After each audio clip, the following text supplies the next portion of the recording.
पण केंद्रातले मंत्री उपस्थित होते। MSPचा दर हा वाढवण्यामध्ये लवकरच निर्णय होईल, एक 10 दिवसाच्या त्या संदर्भातले निर्णय होईल असं आजच्या बैठकीमध्ये त्यांनी आम्हाला सूचित केलेलं आहे। तुम्ही आनंदाने जावा, निर्णय सगळे आम्ही करू असे आजच्या बैठकीत त्यांनी सांगितलं। दुसरी मागणी आम्ही केली होती, इथेनॉलचा कोटा वाढवून दिला पाहिजे। तर त्यांनी असं सांगितलं की इथेनॉलचा कोटा आम्ही वाढवून देऊ आणि पुढच्या 2-3-4 महिन्यामध्ये कदाचित तुम्ही आम्हाला इथेनॉल द्यायला कमी पडचाल, इतका कोटा आम्ही इथेनॉलचा वाढवून देऊ अशी सकारात्मक भूमिका माननीय अमित शाह साहेबांनी या ठिकाणी मांडली।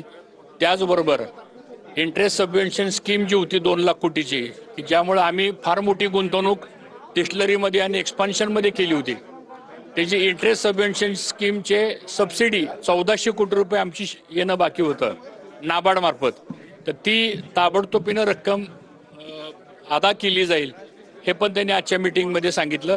हार्वेस्टर हे संख्या वाढवली पाहिजे, कारण ऊस तोडणी हा एक मोठा विषय आता पुढे आलेला आहे, मजूर मिळत नाहीत। तर हार्वेस्टिंगची स्कीम ही साखर कारखान्यांसाठी आणि शेतकऱ्यांसाठी त्याच्यामध्ये काही बदल करता येतील का ते पण त्यांनी या ठिकाणी आम्ही त्यांच्यासमोर मांडलं।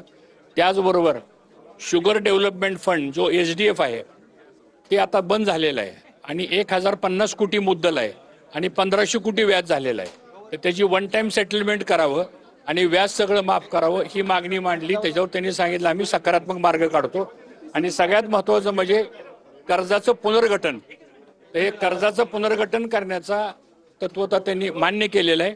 राज्य सरकारकडून तो प्रस्ताव द्यावा आणि राष्ट्रीयकृत बँका, नाबार्ड आणि राज्य सहकारी बँक आणि जिल्हा बँक यांच्याकडून ह्या कर्जाचं रिस्ट्रक्चरिंग करण्याकरता निश्चितपणानं आम्ही 2 वर्षाचं मॉनिटरिंग आणि 12 वर्षाची त्याचं पुनर्गठन करून द्यावं अशा पद्धतीचे मुद्दे आजच्या बैठकीमध्ये मांडले। ड्युएल पॉलिसी साखरेच्या दरातली असावी, ग्राहकांच्या करता कंझ्युमर करता कमी दर आणि जो कमर्शियल वापरासाठी साखर वापरली जाते त्याला मात्र सबसिडाइज दर द्यायची काही गरज नाही।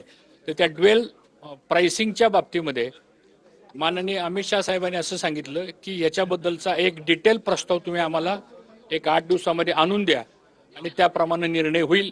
एकंदरीत साखर उद्योगाच्या दृष्टिकोनातून जे प्रलंबित विषय होते त्यातले विषय आजच्या बैठकीमध्ये खूप सकारात्मक चर्चा झाली आणि येत्या 10 दिवसामध्ये या सगळ्या गोष्टीचा निर्णय होईल असं त्यांनी आम्हाला सांगितलेलं आहे।